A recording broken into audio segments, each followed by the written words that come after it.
No, no, what's this? What's he doing? Okay.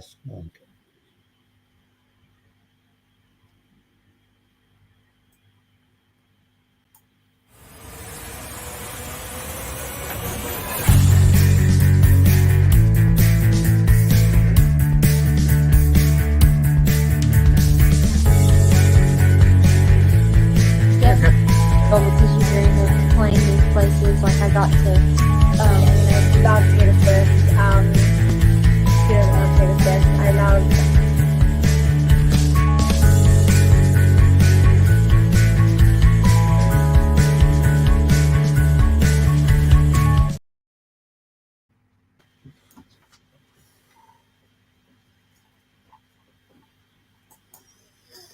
Yes, we are here live on the Woman Agenda podcast. This is obviously Roger, host and founder, on a special Monday bank holiday special. We have very, very talented. You'll know her as Nicole Ambers previously, but obviously now Nicole Shortland. How are you doing, Nicole, today? I'm good. How are you?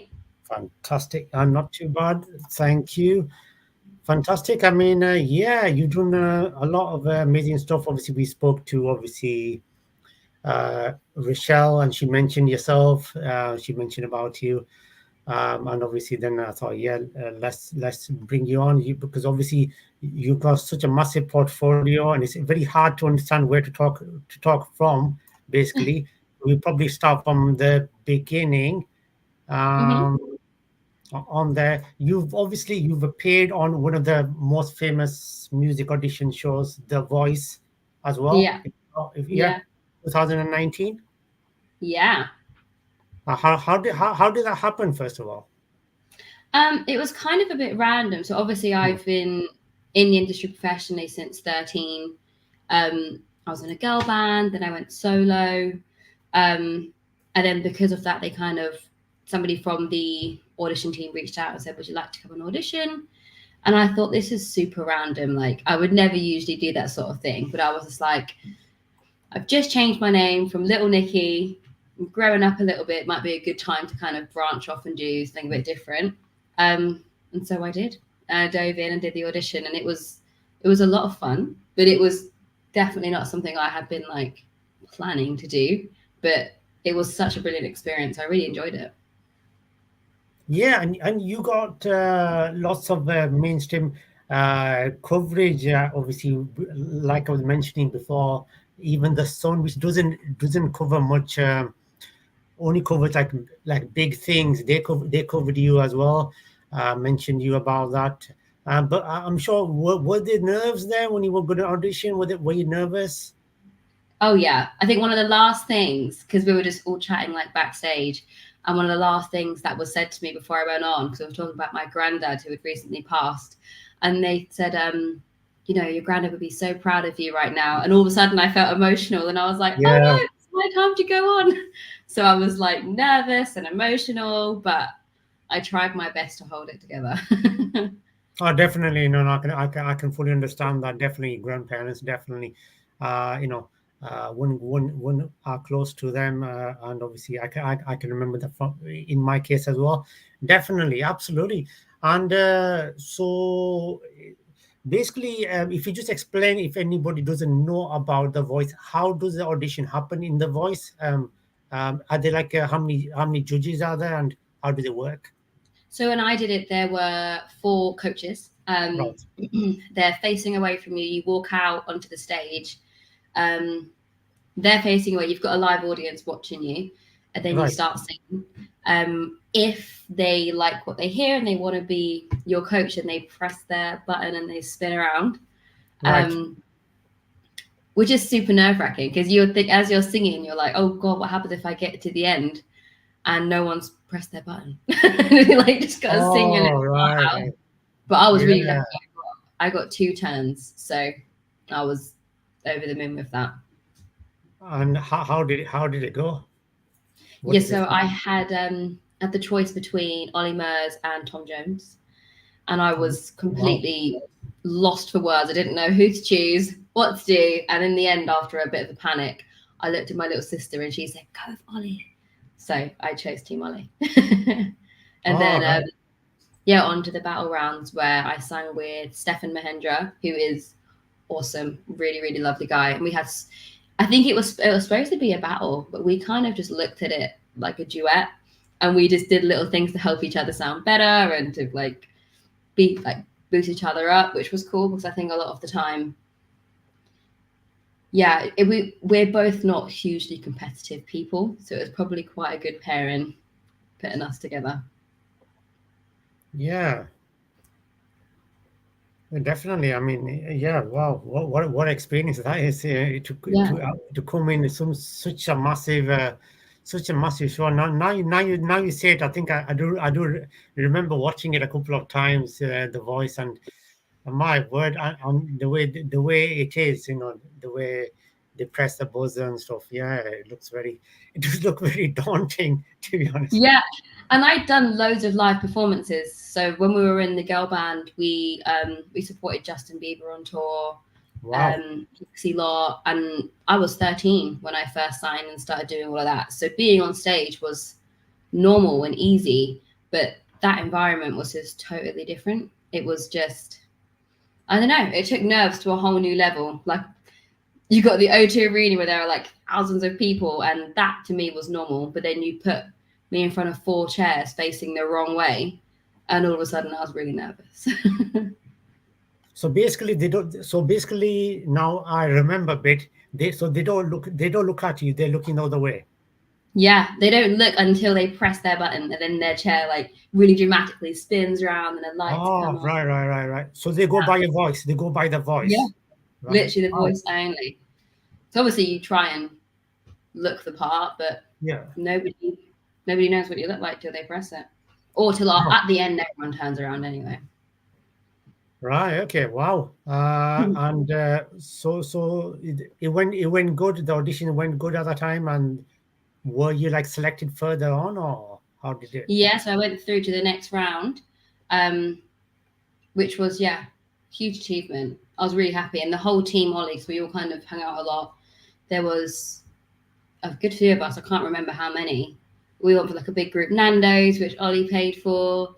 Did loads of kind of activities together as a big group. So yeah, it was really cool.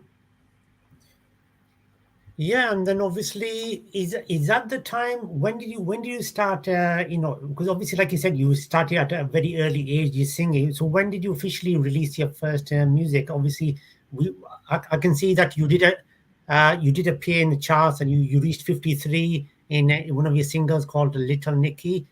Little Nicky says. Little Nicky, that was very impressive. UK charts reaching there. Was that one of your first singles, or was it? So like I said, I was in the girl band festival called Sound Girl. We probably released the first song then when I was 14 or 15. Right. I think that went to 43 or something. And then I went solo at 16. Released Little Nicky Says around 16 or 17-ish. And then just before I turned 18, I had a track with DJ Fresh called Make You Bounce, and that went to number 7 in the charts. So that was my first and only top 10 single. Obviously that's drum and bass, something a little bit different. But yeah, that was number 7. So I was like more than happy with that. Yeah, definitely. You would definitely be happy with that, and I think I have actually seen that on the YouTube. Now you mentioned, I have seen that. Not listened to the whole of it, but obviously I've seen it. Definitely, it's received a lot of very good views. That video with the DJ Fresh, definitely. Yeah. It's been really good. So. Are you like releasing your own, writing your own music? Is it all yourself just? Oh. Yeah. So before, when I was in the girl band, and I would do sometimes a bit of co-writing with other writers and stuff. I wrote the top 10 with DJ Fresh, and then I had quite a lot of success with a house track that was called In My Arms. I wrote that one on my bedroom, on my little laptop, on my bed, like that. Wow. And that has, I think collectively that's done nearly like 40 million streams, which is pretty cool. Like that was just on Spotify, I think. And then, so obviously taking a step back from dance and house, and now I'm doing the country stuff, and I write all of that myself. I've always been writing country in the background, a bit kind of for my own ears and for my friends and family. And that's always something that I've been writing by myself, because I like to express myself with my music as much as I can. And so, yeah, I've been writing that on my bed or with my guitar for many, many years. So once you write your music, then do you have like an agent, or do you show it, or a producer who you give it to and say, okay, I've written my song, what do you think of it? How does it work? So to be honest, sometimes I'll use my guitar. Right. Sometimes I'll find, so there's a really cool guy who puts a lot of stuff online called Jake Angel Beats. So he has a lot of different stuff. So I'll have a look through his website, see if anything like sparks my interest. And sometimes I'll just write without music and finish a song, and I'll send it to my mom or to my boyfriend, and we'll all kind of figure out where to go next. But at the minute I've got some PR, so I've got Rachel who's helping me out, which is great. But for the country stuff, completely independent at the minute, no management, just me. And it's great to be quite hands-on, because having been in the industry for so many years, I didn't realize how many little tasks were going on in the background I had no idea about. There was so many awesome people that came together to build a project, and I was just totally unaware, because I was so young, like 13 to 16 is super young. I was unaware of so much that went into it. And then now that I'm, doing it myself, I realized that there's a lot to do. There's a lot more than just writing the songs on your bed. Then from that point to you just releasing the song, because I have so my first single is basically ready to go, and it's been quite a process to get it to where it is. I started making it in June, and it was finished yesterday. So yeah. Wow. Finished yesterday. And is it what's it called? It's called Ride. Ride. Yeah. And this is available online everywhere online? Not yet. So it's ready to be scheduled for release. So I finished writing it. I probably wrote the song in about 45 minutes, got it recorded, and then been playing around with the music side of it for a little while. So I had like a base of an instrumental, and I worked with Tyler and tried to add different elements to it and just get it. I knew exactly how I wanted it to sound, but getting to that point musically is not my forte. If it's lyrics, if it's melodies, if it's harmonies, I could do it so quick, because I breathe music in that sense. But when it comes to the music, like the actual production side, it's so difficult to explain what sound you want to hear when you don't know the word for it. I can't even explain to you what I'm trying to say, because it's that difficult for me to articulate. It's just not my comfort zone. But I knew, and we finally, with a bit of back and forth, we got there, and I'm really happy with how it's sounding now. Yeah, absolutely. No, I fully agree with what you're saying. Definitely. And Rochelle she's fantastic. Like I said, she's teamed up with us on the Woman Agenda, and obviously the kind of work she does, the way she's launched it, is absolutely brilliant. And I do keep saying that to her. And obviously, if you are a new artist and you're watching this, go to the website, which is ScarletRiverPR.com, and get in touch with her, because like I said, she is fantastic, and she's helped and she's given a lot of new artists a platform, with her skills and with her PR. It is brilliant, and we are obviously Women Agenda. We are so happy to be teaming up with her, so we can bring more artists on here together. So it's absolutely fantastic what she's doing. On there, yeah, absolutely. You've done, like I said, you've done lots of stuff, and you've received a lot of mainstream coverage. Which is the biggest coverage you've received in the UK? would you say? I'm not sure. I did. I don't know. I can't remember. I have a really bad memory, but I'm pretty sure when we were in the girl band, we did a live breakfast show performance. I couldn't remember Yeah. which one. But I also had an article written when I was back when I was called Little Nicky, I was on tour with Rizzle Kicks, and I had a song called Dilly Gaff, which was a bit of a naughty song with a swear word in it. And there was a piece done about me and my mate Michael Payne on The Sun, and it was about Yeah. me swearing. And yeah, there was a bit of it was quite a funny article because obviously the song was self-explanatory. It was a bit cheeky, but that was pretty funny. I thought that was fun. Yeah, wow, that is absolutely incredible. Like you said, you soon have a official website as well soon, Yeah. where people can on there. We obviously we'll just put your Instagram, which you said is the same as the Twitter. It's the same one. Yep, So Facebook and for Facebook. YouTube, all the same. Yeah. Yeah, so obviously, if you're watching this now or you're watching it afterwards, you can get in touch with Nicole Shortland, country official handler. So not any others because we know there's a lot of fakes around as well these days. Just this um, one. just this one. Yeah, absolutely. Even I get some fake singers sending me messages, and I'm like, seriously. Yeah. And yeah, you have to be careful. Yeah, definitely.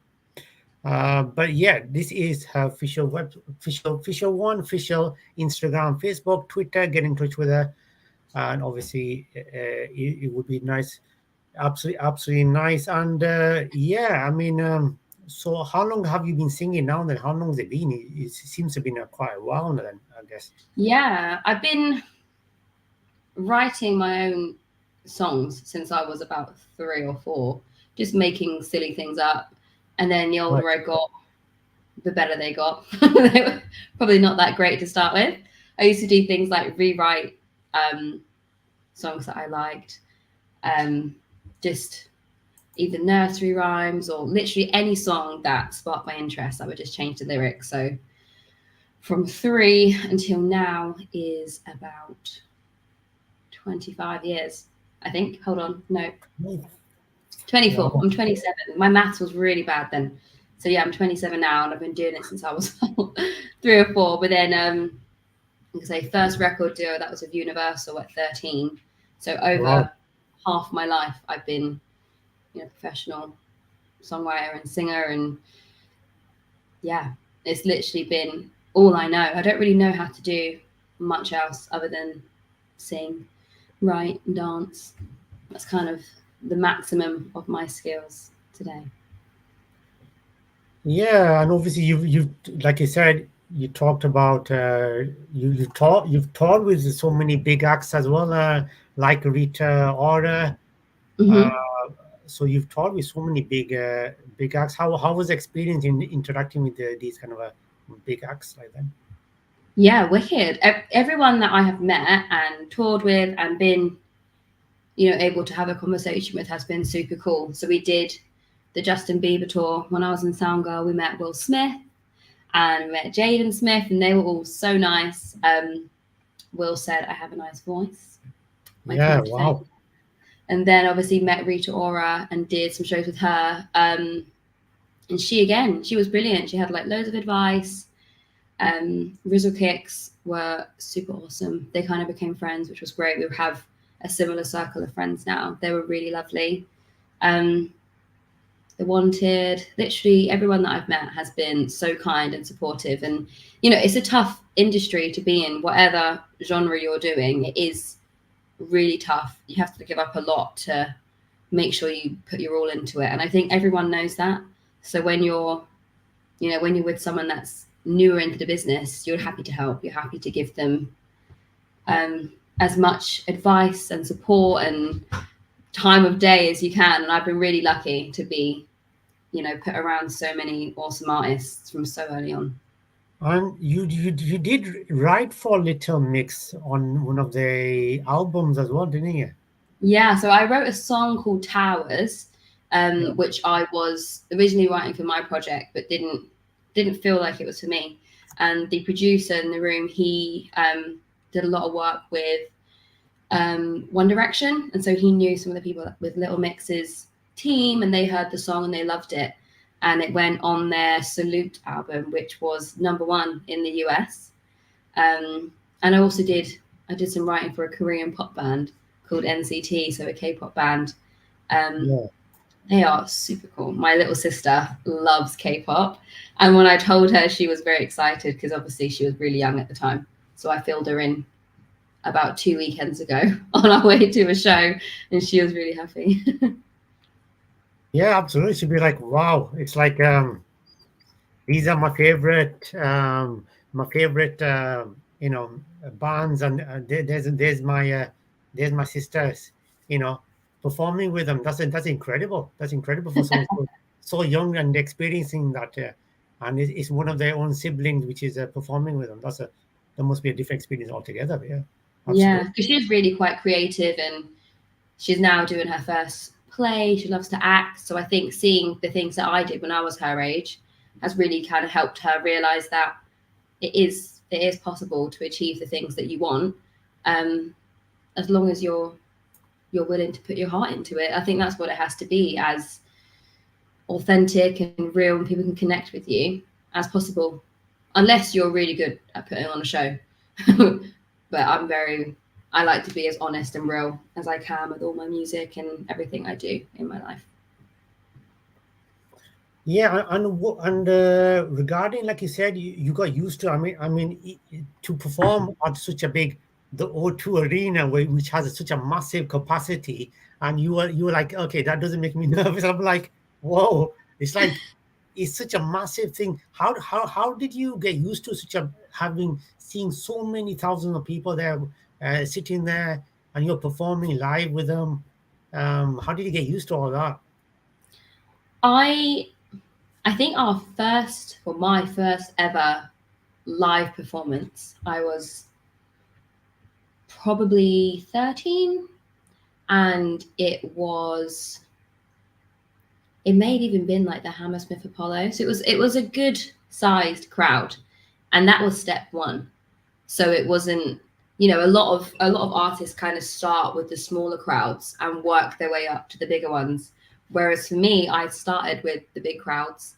That was normal. So now when I do the more intimate gigs, like that's when I get the nerves. And when you can like make direct eye contact with people, that's what gets me nervous. This weekend I played at Long Road Festival. I had the first slot on the Saturday, and it was like a really like small, intimate crowd. There was like straw bales. Everyone was sat watching, and Yeah, I was so nervous. And I thought to myself, the amount of crowds that you play to, but it's the ones where you can, where you would have the chance to speak to everybody afterwards. Those are the gigs which give me the most butterflies now, because you know, like I said, the big crowds have become so normal, and I didn't really have a chance to be nervous. And I think because I was so young, you adapt to things so quickly. Like, you put well, just about teenager in any environment and give them a couple of weeks, and they adapt. As kids, you change schools, you change areas, and you make new friends so quickly, or you don't. Like me, I didn't make many friends, but you just adapt to what's going on around you. But then when you're an adult, you kind of lose that jelliness, and you can't just be thrown into a new situation without thinking about it. And as adults, sure. we think and we prepare, and all those things can get in the way of your nerves, and you overthink situations. But as a child, I was just like, cool, guess I'm a singer now. Just go on with it. Yeah, because when I speak to the artists, it's like they start with a smaller capacity, where they're performing. It's like it's not like a big capacity, like where you probably could see the crowds, close by, like you said, and then afterwards they get to the higher capacity where they probably get nervous when they get into the higher capacity, because they're not used to that. But with yourself, it was the other way around. So you got used to the high capacity from an early age, which is a good thing as well, actually, because it was a daunting for you to And there are other factors as well, like on the bigger stages and the bigger productions, there are, you know, the sound quality, the way in which you hear yourself. It's so clear, it's so loud, and that aspect of things definitely helps, because sometimes when you do the smaller gigs and you're like, you know, you can't hear yourself as well, and you just gotta, it's more raw. And when you're on the bigger stage and everything's just, they're not kind of laid out and waiting for you. And especially when you do supporting slots, so like that whole crowd, the entire arena, they can't wait, say, for Justin Bieber to come on stage. And every little thing that happens just gets them more and more excited, and they are so in tune with that moment. Whereas when sometimes you enter, say, I don't know, like a pub type performance, and there's so many other things going on, and you gotta capture their attention. And for me, I've always found that now, like I say, to be more nerve-wracking, because that's not what I'm used to. But I love it. I love that I can, I don't know, like song one, people might be eating and drinking. So I did Buck and Ball in the first set, they were eating, and I was like, oh God, what if they're not listening to me? But by the end of the song, I got everyone's attention. And as soon as I saw that, I was like, oh, that makes me feel like I've really accomplished something, because the first thing on their list of things to do wasn't to listen to me, it was to eat their yummy food, but they listened anyway. Yeah, they did both things. They had their delicious food, and they listened to. Yeah, exactly, and I'm sure, yeah, absolutely. Yeah, wow. And who organizes your tours and stuff? Do you like have a team or people who organize these kind of stuff for you? Like, okay, this is where you're going to tour next, or? No, not at the minute. So I obviously used to, when I had, because obviously at first I was with Mercury at Universal, and then when I was solo, I was with Columbia with Sony. But now it's just me. So I've got a few things in the pipeline that I'm organizing with different venues and another festival next year and stuff like that. But yeah, everything's coming through me and my little iPhone, my laptop, just doing everything myself at the minute, which is good. It's nice to be in complete control of what's coming out.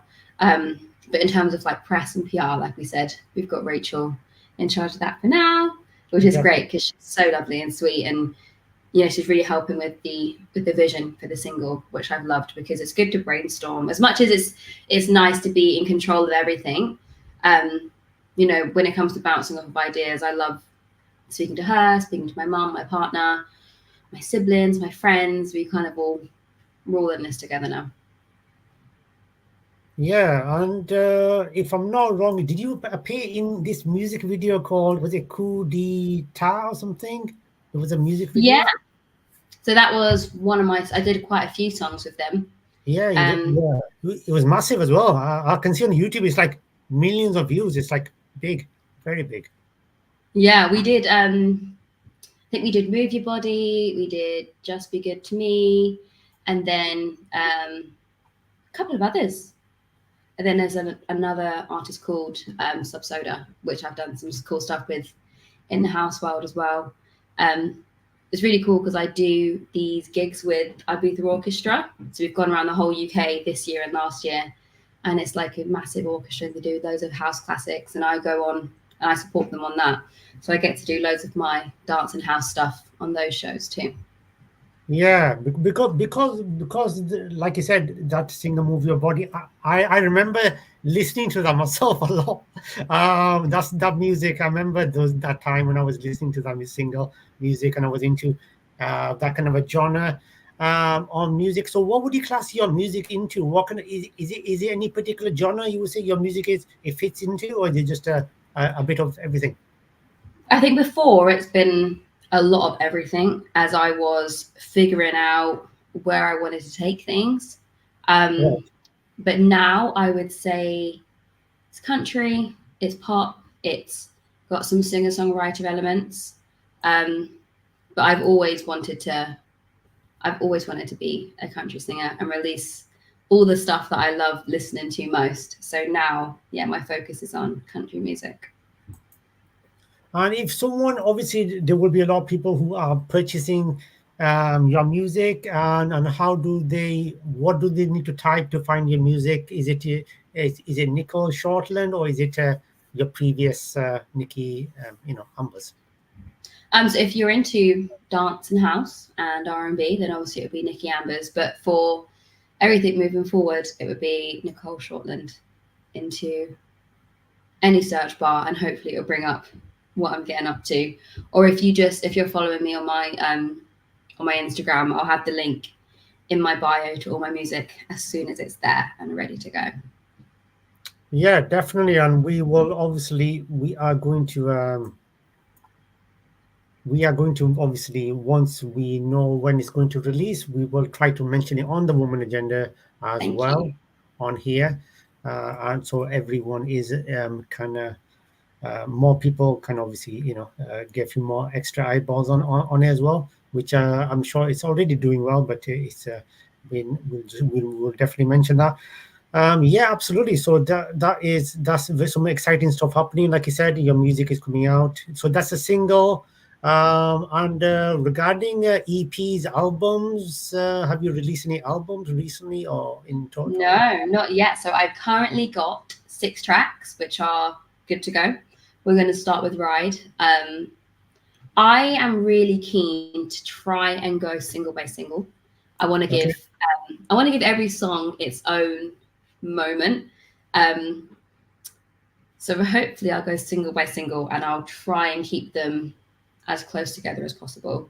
But if I get impatient, it may become an EP. I may just give like a bunch of songs at once. But there's 6 songs in the pipeline to come out. Even more on the way. So there'll be loads. I hope by the end of the year, at least 3 or so singles for people to have a listen to. Yeah, absolutely. So do you have like when you release your music? So I'm presuming, obviously, when you release your music, do you make any music videos for every single, or how do they work? So I'm hoping for this one to do like a live video. Right. I think because of the style of music I'm making now, I feel like it would be a waste not to do a live video, to get a live guitarist, either Kahan or maybe a whole band together, and record a live performance like that and release that on my YouTube. I've currently just got the 2 covers on there. But yeah, the goal would be to get a live video performance on the YouTube for Ride. And that would be in place of a music video this time around. If anyone wants to check you out on YouTube, what do they need to type in to find you on YouTube? I think it's Nicole Shortland Country. I think it's / Nicole Shortland Country. I wanted to keep everything the same, so it was all in one place, nice and tight knit together. All right. Okay. Excellent. That is absolutely fantastic. Like I said, we will mention it once we know when it's releasing. We will definitely mention it on here. Get in touch with Nicole. Like I said, here, this is a Twitter, Facebook, Instagram, all the good stuff. Nicole Shortland Country, and you can give your views on the music if you listen to it, and I'm sure you have. And yeah, so I guess your family was they were prepared then that our kid is going to be a big music act then from the beginning then, I guess. Yeah, I think my mom's used to it now. I think my brother and sisters are bored of it, but they're bored, like you're getting all that attention. I've got a little daughter, she's 3, and she knows all the words to my song. She's in the room as I'm making them, and she has her favorites, and we get in the car and she tells me which ones I'm supposed to play. And she has a list. She's like, play this one and then play Ride next and then play Cowboy. So she knows all the song names. And she came to Long Road on Saturday, and I posted a video on my Instagram today, actually. But she's either singing or she's dancing along. So mummy being a singer is all she knows. It's what she's used to. I think she likes it. And I guess it's a bit too early. Where obviously she's going to obviously, but later on, later on she may get some questions like, "Is your mummy a singer?" For now, I'm not always allowed to sing. If my song comes on and I sing along, she goes, "No, mummy, not you singing, me singing." So she's allowed to sing the songs, but I'm not always allowed to sing the songs. All right, okay, okay. You definitely so do check it out. Like I said, Nicole Shortland, a very talented singer. Just check it out and check her music out. Nicole Shortland Country, available on all good places: iTunes, Spotify, all the Google Music, everywhere. So do check it out. So am I right in saying then? Obviously, like most artists, obviously, is there any point doing anything which you can, when it comes to like physical CDs now, or is that totally gone now? Well, I really want to. I really want to like print a CD, have a cover on it, maybe the lyrics in there. So my goal would be to try and get a few CDs printed and then bring them to gigs and maybe even send them out to some people. I don't know, but I have I love keepsakes and I love physical things I can put in a little box. So I figured if I'm going to print them for me, I may as well print them for some other people. And at Long Road, I made these like fans and I had my name on the fans, like, like fans, things like that. So hopefully there'll be a CD, there'll be some merch available as soon as I have the dates for the release. I will align everything to be ready at the same time. Yeah, absolutely. Yeah, definitely. Yeah, that is. I can't even believe we've chatted for such a quite a while already. It's been absolutely amazing, absolutely amazing chatting to you and obviously learning about your music. So do check it out, and obviously, like I said, check Nicole's Instagram, Twitter, Facebook at Nicole Shortland Country. Her official handles. No any other handles. This is the official one. Do and do get in touch and do check out her music, and we will try to break it on the Woman Agenda when she gets her official release date for the music, and try to do a special video as well for it. Uh, Oh, um, no worries. Thank you very much. And anything else you'd like to add, Nicole, regarding this, or no, just if you're watching, I appreciate following on my journey. And yeah, thank you for having me on here. It's super brilliant. Thank you. no worries. It's been a pleasure. Thank you very much for coming on. Thank you very much to Rochelle for mentioning and informing about yourself, so I could bring you on. Thank you very much to her. Like I said, guys, do check out Rochelle's official scarletriverpr.com if you're a new artist, or if you want to get in, if you're just trying to break into music, get in touch with her. She will help you out on there. Thank you very much for watching. Thank you, Nicole, and have a fantastic day. Thank you. And all the best for your new single, your new music single. I'm sure it's going to do really well there. Thank you.